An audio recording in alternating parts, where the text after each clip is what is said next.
It was always, we got our first big deal with Red Robin, and that was 4 restaurants that we had to clean overnight. So immediately I needed help.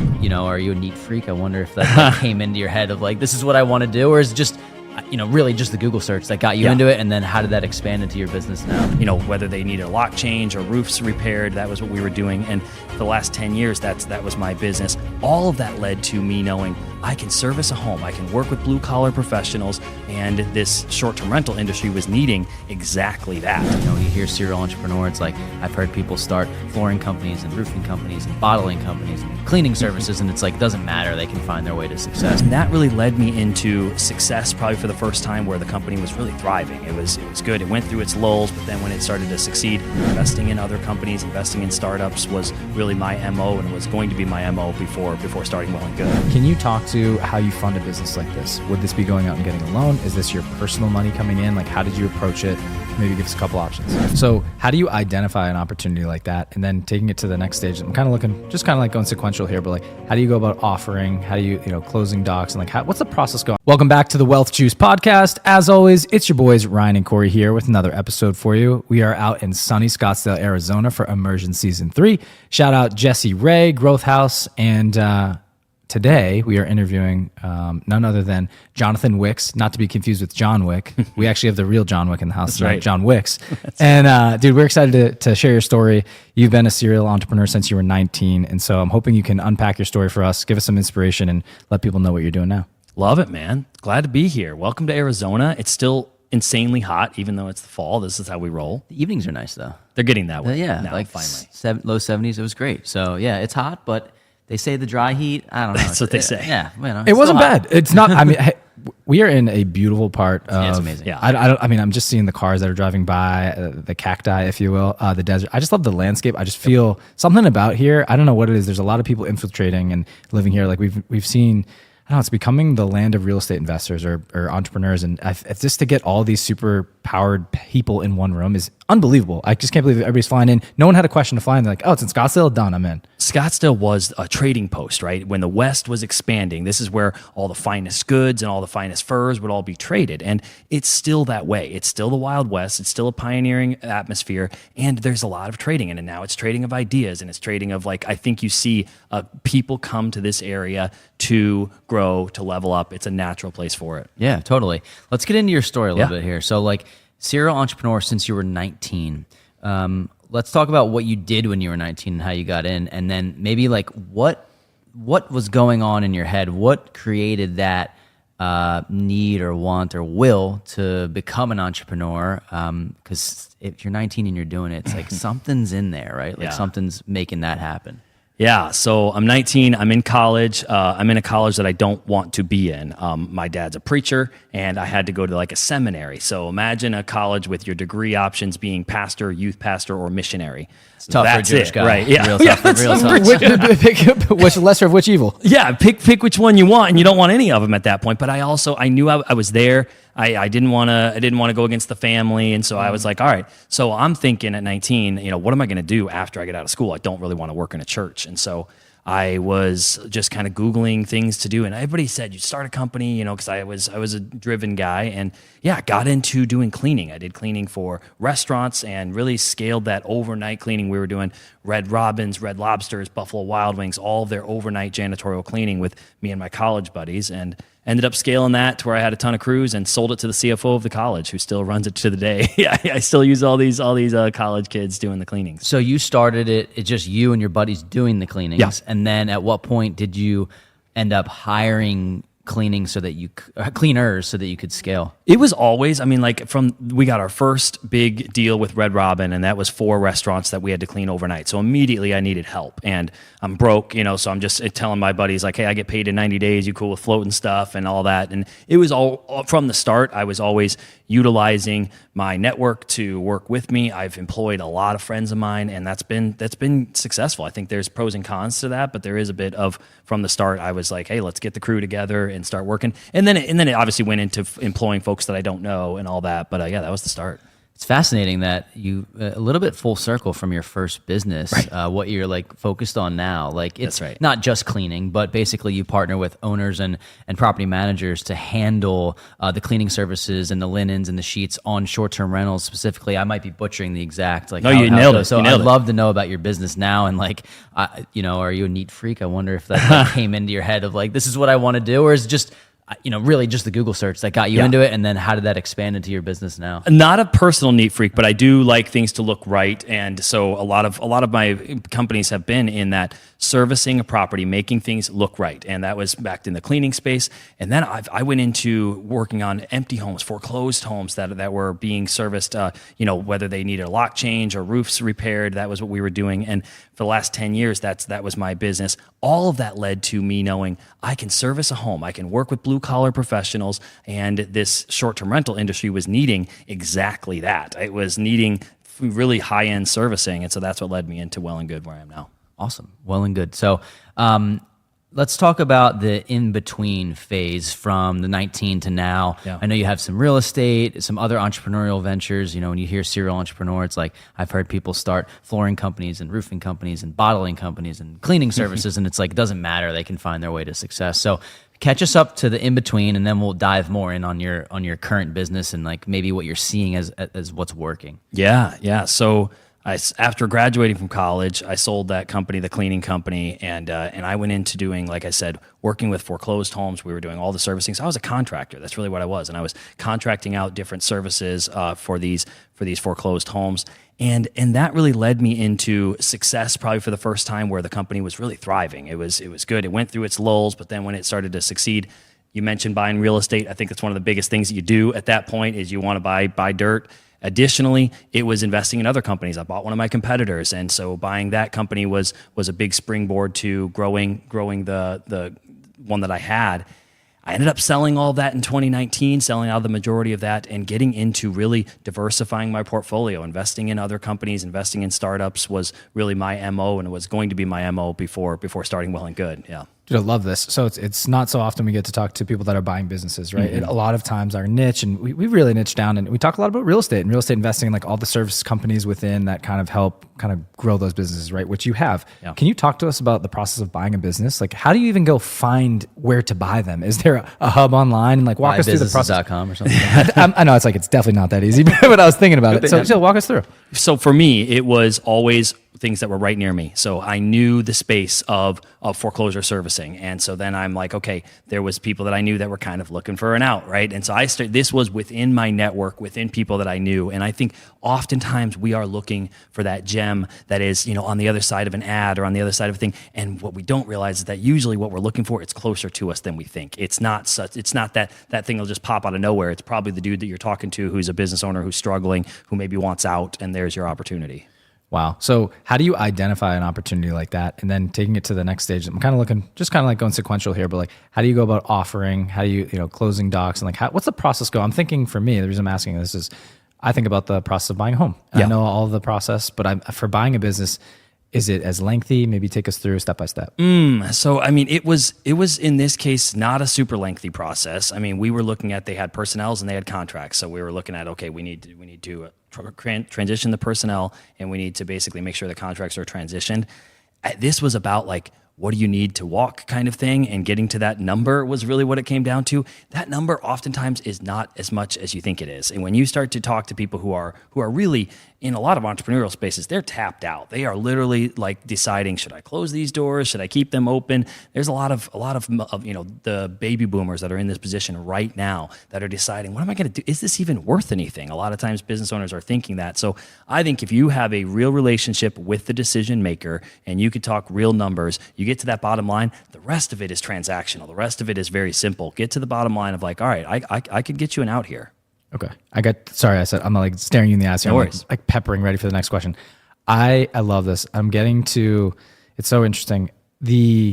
You mentioned like the relationship aspect here, and like you know you don't want to nickel and dime people, but they're looking to get out, and there's a huge surge here of the baby boomers retiring, and they want to get out, and there's opportunity for young entrepreneurs to get into the game. Can you talk to how you fund a business like this? Would this be going out and getting a loan? Is this your personal money coming in? Like, how did you approach it? Maybe give us a couple options. For me, it was personal money, and so I haven't gone through the route of actually applying for lending to buy a business. And I know that that's something that a lot of people are doing, and there's creative ways to go about that. But I did have a cash producing business that was producing me the cash to buy real estate or to buy other companies. And that was my method of it. Cash obviously wins. I mean, if you can, there are a lot of alternate methods out there. And I think there's a lot of them to be explored in today's world. You guys probably interview a lot of people that have those alternative lending. We do. Yeah, it's funny. I'm not sure how they parlay into it. If you need business lending or personal lines of credit, like how it would exactly work, and like how people vet that, and if they check in your credit score. But my next phase here is like, it's on the same topic, but how do you value a business? So for you to know,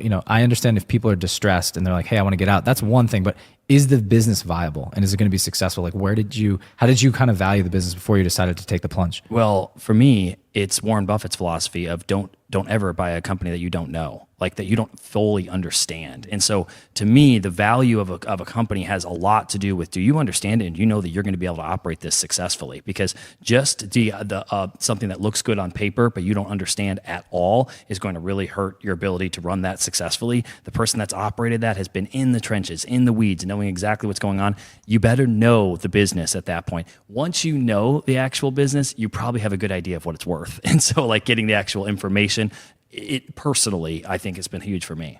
Cool. Let's talk about well and good. Like you started it here, Arizona, but we were having a conversation prior to jumping on the pod, and like we have property in the Pocono Mountains and in Tampa, Florida, and you mentioned Tampa, like you have relationships in Sarasota, and your business operates there. That's 2,500 miles away, I'm guessing, right? Like, how did you create your hub and then expand into different markets with it? Yeah, so that was always the goal. We built this to scale was the concept, and not a lot of servicing companies are built that way. Oftentimes servicing companies are just filling a need. They're not thinking big picture. We immediately said this entire industry needs a hub in order to have the servicing be done successfully. And so we did it by building a stupidly strong culture within our team, and that was a culture of literally the people that were doing the work in the properties, building systems the old school way. Like, our business is inherently old school in the sense that we have physical locations where people actually get trained by leadership, and these things sound so cliche, but find somebody that's doing it. It's hard to find people that are doing it that old school way. And so we've done it location by location, place by place, typically with partnerships across the country where people are really asking for our service to come to a place like Sarasota. And then we say, all right, we can get a location, we'll get a space, and then we'll start to train based off of those SOPs. Awesome. Can you break it down kind of in the weeds a little bit more and granularly to like how the business operates? And I'm going to set the stage here. So Corey and I are partners in a short-term rental property management hospitality company up in the Poconos. We have roughly 100 units under management, and it's a doozy, man. We have VAs running things, we have people in-house, boots on the ground, and it's just for lack or better word, some days feel like a shit show. And they're not, but it's just trying to organize the SOPs, get people in the right lanes, get the right butts in the right seats, and then, managing costs. There's so much to it, right? And it's a service-facing business, meaning it's not, you're almost like a full-time concierge or the front desk of a hotel, right? Because you're managing all these properties and you're giving people an experience on the short-term rental side versus on the long-term, you have a tenant for a year, 2 years, whatever it is. Every time someone comes in, it's a new customer journey into your business or window in your business. So I'm wondering if you can unpack your business and how people that, like in our shoes, have companies like we do, how can we leverage your services? Yes. So there are a lot of moving parts to short-term rentals. You mentioned the guest experience, the money side, revenue generation, all that. What our company does is coordinates the on-site functions, and those on-site functions are the most difficult logistical aspects to do. They require the people, they require the movement of products and things like that. So what we do is take on that on-site portion so that someone could potentially run things a little bit more virtual, so that they could feel like they're not losing control on every day when there's a million turnovers that are going on. Our company obsesses over the on-site portion so that your focus as the manager or as the owner of the property can actually be on the guest experience, creating that unique kind of thing, knowing that those basic on-site functions are coordinated. So does your company, I'm trying to figure out how like the placement within the management company that you would fit in, and just correct me if I'm wrong. Yeah. Like, would you come in and work with the owner of the management company and be like a liaison to them and say, look, we're going to handle all of the cleanings, all of the restocking, all of that, and then you report to the owner of the company? Or I'm just curious if it's like a revenue share between the revenue that comes in through the management company, or like, do you cut costs for them? Like, how does the operation of it work? Well, so yeah, we cut a lot of their cost in the sense of typically they're going to have somebody that's doing an inventory management within their company. So that salaried employee is really not needed with our company. They have a flat rate that is a third-party service that can do all of that. So that does cut cost there. It also cuts just their time in their space of like having to inventory products, like all those aspects. And we don't take any sort of revenue share. Everything that we do is flat rate per service. So we are a strict servicing company, not a management company, not somebody who's taking a revenue share of the property. So they would come to us, the manager comes to us and says, hey, I'm already hiring third-party cleaners. What if I just went to one third party and that oversaw all of the functions of personnel and products? So can you run me through the services that are all within the business? And, Yeah. and just, I want to correct me if I'm wrong here. I just want to make sure I got this landed correctly. But for example, we'd come in and hire your company, and then do you outsource the cleaners and then manage the whole process of that cleaning team in any market? That's right. Wow. That's correct. So how do you, stage 2 of this is, how do you find cleaners within a market? Do you have people that fly out and to like build relationships within a market? Because we talked about relationship capital and being close by, and like, it's so hard for me to visualize how to do this virtually. Like, how the heck do you do it? So we will have on-site leadership in every location. So that means that we have a W-2 employees that are actually leading each location. Those are trained by our leadership. And so those folks are the ones that are going to be training the cleaners, let's say. And so how do we find cleaners? Typically, cleaners have been finding us because they know that we are fundamentally built for them. And so instead of working with a management company, they'd rather work with a full-scale servicing company, knowing that we're going to take care of the laundry for them. We're going to give them the products. We're not going to be asking them to do the laundry in the house the way that a lot of Airbnb cleaners have been having to deal with. And so the cleaners find us, but they're trained by our local leadership that is on site. And we do fly our folks out there initially. I'm out there. I travel a lot, and it's just me and our team that are pouring into these folks. Obviously, you can do a lot remotely, but there's nothing that beats face-to-face. And our business is a lot of face-to-face. Totally. Yeah. I mean, you are in the service business, your face-to-face is what you do. So that makes total sense. I'm curious how failure has played a role in your entrepreneurial journey, if it has at all, because I say that if it has, because I'm sure it has. But It always has. Yeah, it always does. But we've talked a lot about people listening are like, damn, this guy's got it going on. He's got a company that's nationwide. He's scaled to incredible heights. But like, I'm curious about the downsides and how failure has played a role in your success. Yeah, so I think one of the biggest failures that we had was in my second company, the one that worked with foreclosures. We were really obsessed with logistical growth, and we thought, man, we need to service more areas. We need to go, and I remember expanding out to Connecticut and New York, and I'm out there, and it flopped so terribly. We didn't know the culture of those workers. We were not pouring into those people. We just saw it as another location, or we saw it as another area that we service. Right? Expansion, right? And so I just, at that point, really decided I'm not going to fall in love with wide growth. Like, I want depth over width. And even when we say we have 17 locations, we probably could have more right now, but we are very much learning from those failures of, hey, just saying that you service an area or saying that you grew to here is really not it. It's much more like you'd rather be the thing than seem to be the company that is. What do you say to someone that feels like they're meant for more, but they're too afraid to chase the dream because they feel like they're too late to the game? Too late to the game. I mean, I think that you're in today's world, literally today's world, there is no too late. There's education absolutely everywhere. There's opportunity everywhere. And I think we underestimate how much time we have too, how much time we have. People say life is short. I say life is long. Life is long. Like I feel like I've lived 7 lifetimes and I'm still young. Like there's plenty of time, but also there's more time than you think in your day, and we are massive time wasters. As today's world, we're all middle-aged guys. We waste so much stupid time, right? Damn. We're middle-aged. Dang. We gotta be. I didn't even know we were. I'm not even gonna give you. I'm 37. Okay, yeah. We're You're couple middle-aged. We're not. less. Oh, chill, dude. We got We're a couple all less. in the phase where distractions are everywhere, and so if somebody is feeling like, could I enter into the game? Could I get into my business journey?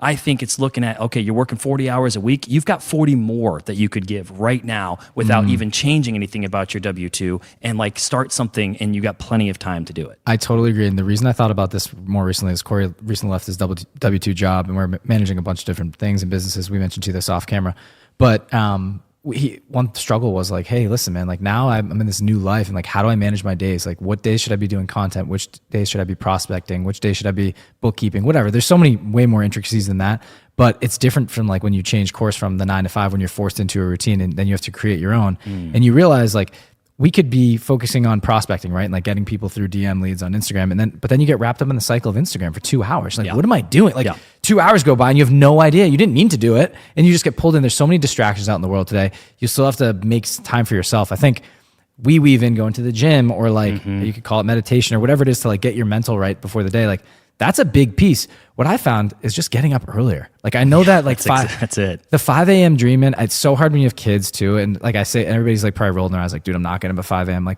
it's fine. But just know, like, when you wake up before the world does, you can get so much more done. And what I've found, I'm a night owl. I crank stuff out at night because out of necessity at this point.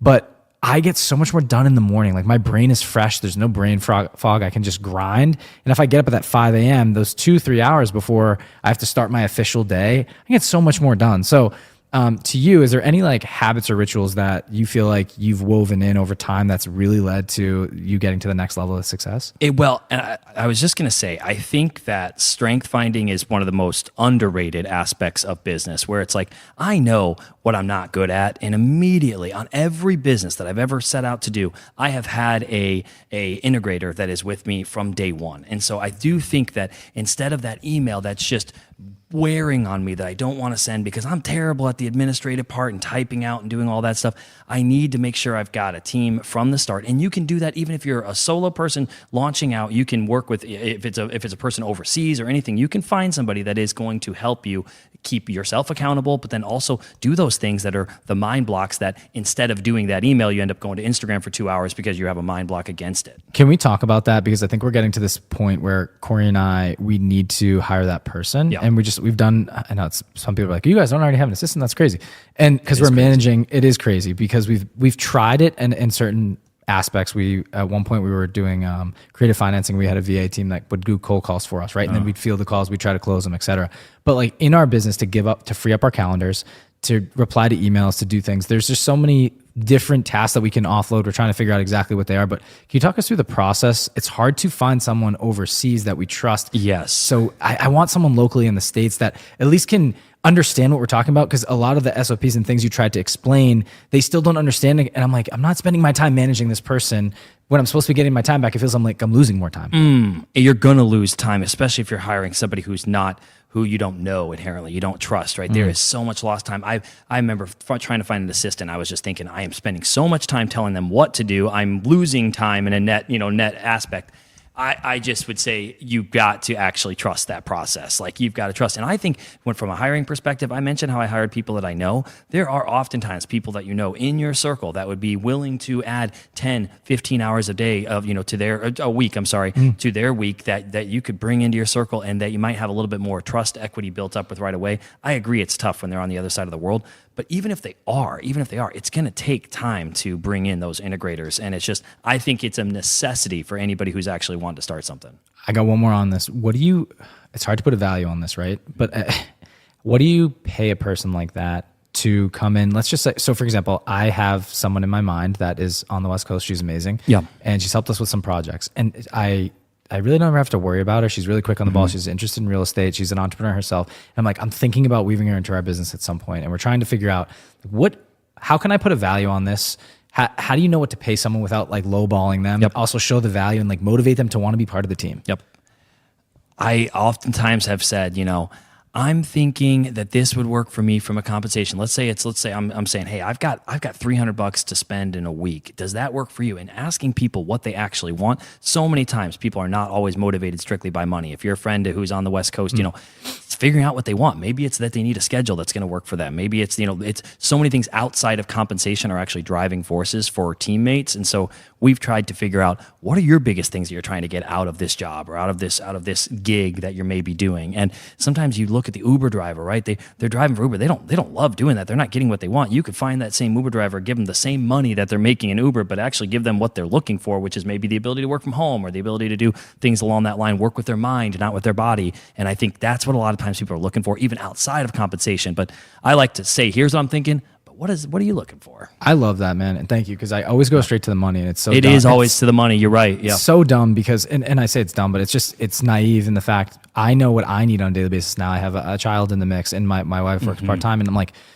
it's not about the money so much. It's the time freedom. It's like, how do you work your life into the job, right? And so, or the job into your life. And I think for her, it's just the only thing that would give me fear is the time difference from, it's actually Arizona, funny enough, to Philly. And I'm like, is this going to work? We've already had trouble with that with our producer who once lived in California. It felt like he was behind the ball on a lot of things because of the time difference. So it's like, it's a struggle. But I really think what I do value is the answer you gave. Is like, don't go straight for the money. Ask them what they're looking for and how it would impact their life. And there's also an underlying motivation too for people that have been riding with you for a while and like they just want to be part of the brand. 1,000,000%. Just be around you, right? Yep. Sometimes it can be friends, family members. I kind of try to stay away from that because then once you get them in the mix, like if it doesn't work out, how do you get them out? So I try to go like a little bit of a balance. And I try. We've only done this a couple times, and like it's an interesting balance. I don't know if you've ever hired family or friends or a lot. And I think that what I would say with that is setting checkpoints and saying like, we're going to do this for a couple months and we're going to, ride with this good, bad, or ugly, but then we're going to have a checkpoint here at the end of this quarter or at the end of this year. And we're going to see how this works. This might not be right for you. It might not be right for us. We're okay with whatever that is. We're going to start here and we're going to start somewhere. And I've hired so many folks that I care about. And the thing that I know is that our relationship's going to be good at the end of this, no matter where the end is, whether it's in 3 months or whether it's in 30 years. And I just feel like those check-ins, the people that you care about, let them know I care about you, but let's start something. Let's not so much worry about, is this going to go terribly? Let's say we'll figure that out and we'll make sure to give proper check-ins. How do you know when you've achieved enough?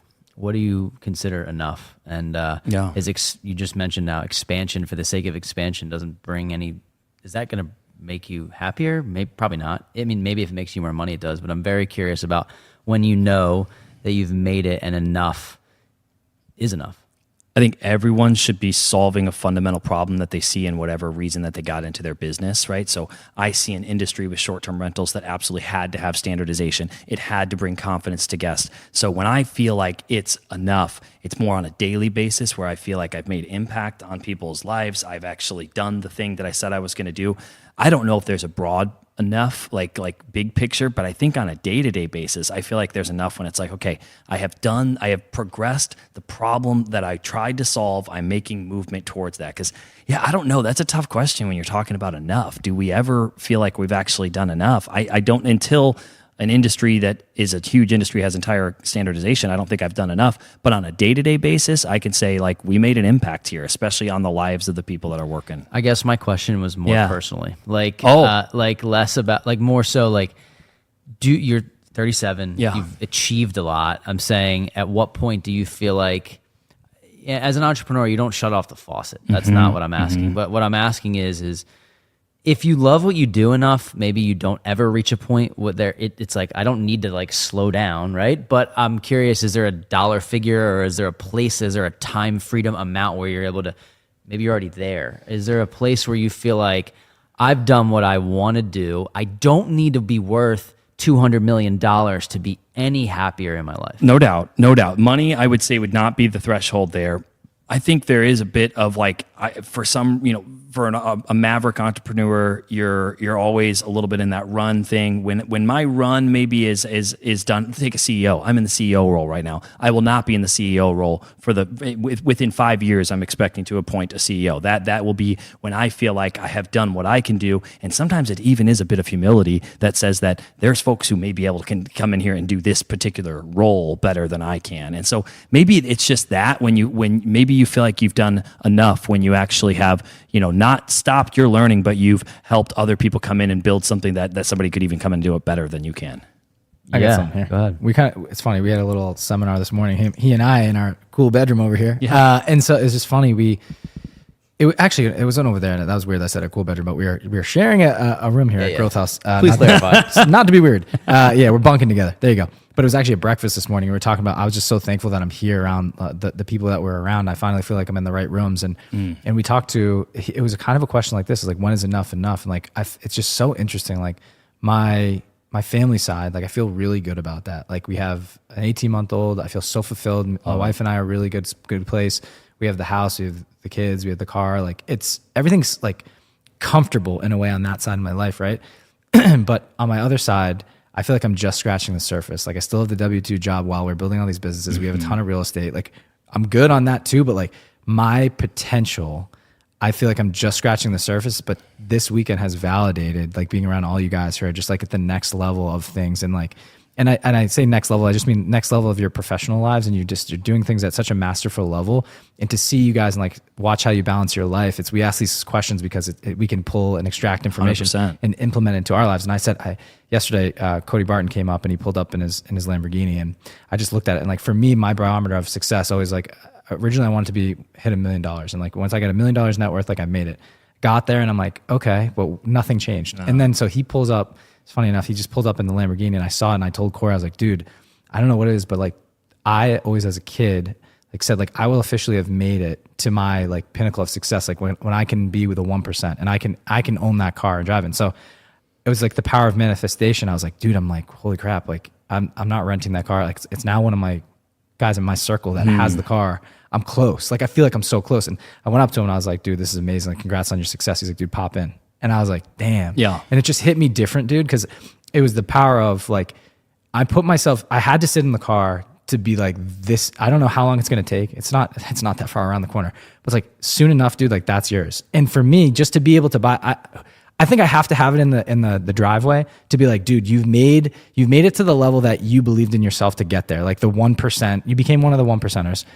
And it's just this balance of like managing your social life, your family life, your professional life. And like, at what point do you feel like you have reached your potential in life? And I don't want to put it on a dollar mark. I think it's the person you become on the journey to that point. So the person I become on the journey to the Lambo, to the $1 million, to be in the room like this, that's how I know I've reached my potential. And I don't know, there's always false summits. And I think this is just like a fun conversation for me and Corey. Like, so I wanted to bring it up too. I'm sharing my personal story because I had like an epiphany this morning over breakfast. And I was like, dude, like we're in the right freaking spot for once. And I feel it. So I love it when you have epiphanies. It's great. That's great. I'm just always on the other end of it. It's so awesome. Imposter syndrome is real though, right? Like we all sit there and say, can it be me? Can I do it? I think there's not a single person who's ever done great things who's not dealt with imposter syndrome. But I think you mentioned about family, and this is one of those things where balance is key. It is tough to have all of your family, all of your life aspects functioning at the same time, right? It's okay to say that like there are seasons in life, and the seasons that you dive into family may be a time where you feel like you're just treading water with your work world, and vice versa sometimes. And I think that's completely okay to give ourselves the space. We're not superhuman, and like I think doing what we can and prioritizing those things when it's right to do is huge. I think that this is just us personally. This is why we're good partners, but I think that we have developed this feeling where it's like, I don't think at any point the success of business will come at the expense of our family. And I've met a lot of people who have maybe potentially B's after their net worth that have been empty. And I think that can't be the way, dude. Like that, if your only measurement of success is dollars, that cannot be a winning formula in life. And I've met people in all different walks of life who have made it, and then they get there and it's like, well, I built this life I don't even love just because I had a scarcity mindset around money. I'm curious, that was why I asked about what's enough. Yeah. It leads me to my last question. Like, what is your overarching why about what gets you out of bed every morning? Why do you do what you do? And the reflection of that has helped me formulate the direction. So I'm curious on yours. So it's people. My why is all about the impact that we're making. We are a human-powered organization. I think that a lot of companies and a lot of people today are running away from that, and they're trying to be, they don't want to have anybody close to them. In essence, they don't want to have employees. They don't want to have culture. My why is the fact that there's a lot of folks that work in our organization that have confidence that they are part of a team. And like, that's a rare situation. It's bringing confidence to an entire industry. So yeah, my why is 100% based around the impact that I can make to other people. And maybe that's the pastor's kid in me or whatever it is, but like, that's my drive. As Leonardo DiCaprio in Wolf of Wall Street said, I've been rich and I have been poor. And like, I will choose rich every time. Yes. But the actual why is, it's always about the impact in people. It really is. I agree. And we had Brian North basically in tears on our podcast the other day talking about the impact that he made on an 18-year-old kid, 20-year-old kid from Ghana, and he's made it and then lost it and then made it again. And that to me, I was watching him, just like the way he thought about that, the impact on it's. I agree with you. I think that is. Even just like people ask, well, why did you do the podcast? Why do you do it for 4 years? It's like, we've helped people buy their first investment property. And then we've watched somebody like Jesse, who were here at Immersion, who was listening to us in his cubicle and now put on this event. And now we're here at the event after the work that he's put in for years. It's like,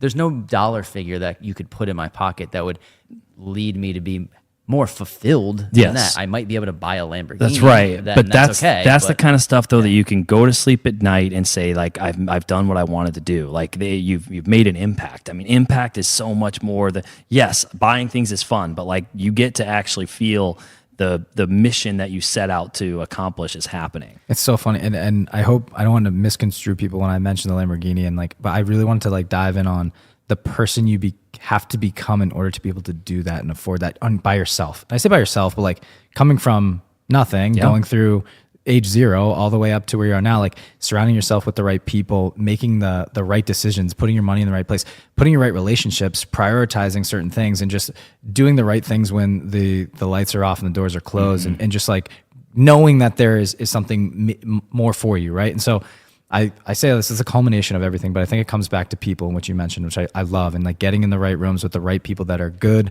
they have strong morals, they want to better those around them, and they're not having a handout, looking for something in exchange. And I think we found that here at Immersion. I mentioned this to a few other people. I was like, I haven't met a bad egg yet here. And I just feel like there's no egos in the room. Like we just met you an hour ago. I feel like I've known you forever. It's just interesting, and like what an hour-long podcast can do. But I wanted to ask you this, like specifically for you, why did you pick Immersion? Like, why are you here? Why are we blessed to share the couch together today? Why'd you pick Growth House and Immersion to hang with? Yeah, great question. I mean, Jesse has been somebody that I followed. I love the concept of the growth house. And so like just that kind of thing. In fact, during COVID, when I was launching my company, I had a very similar thing. I had all these friends and we were kind of doing the real life almost in essence. And so I love the concept of community. This was one that I kind of looked at the folks that he had kind of made at his circle.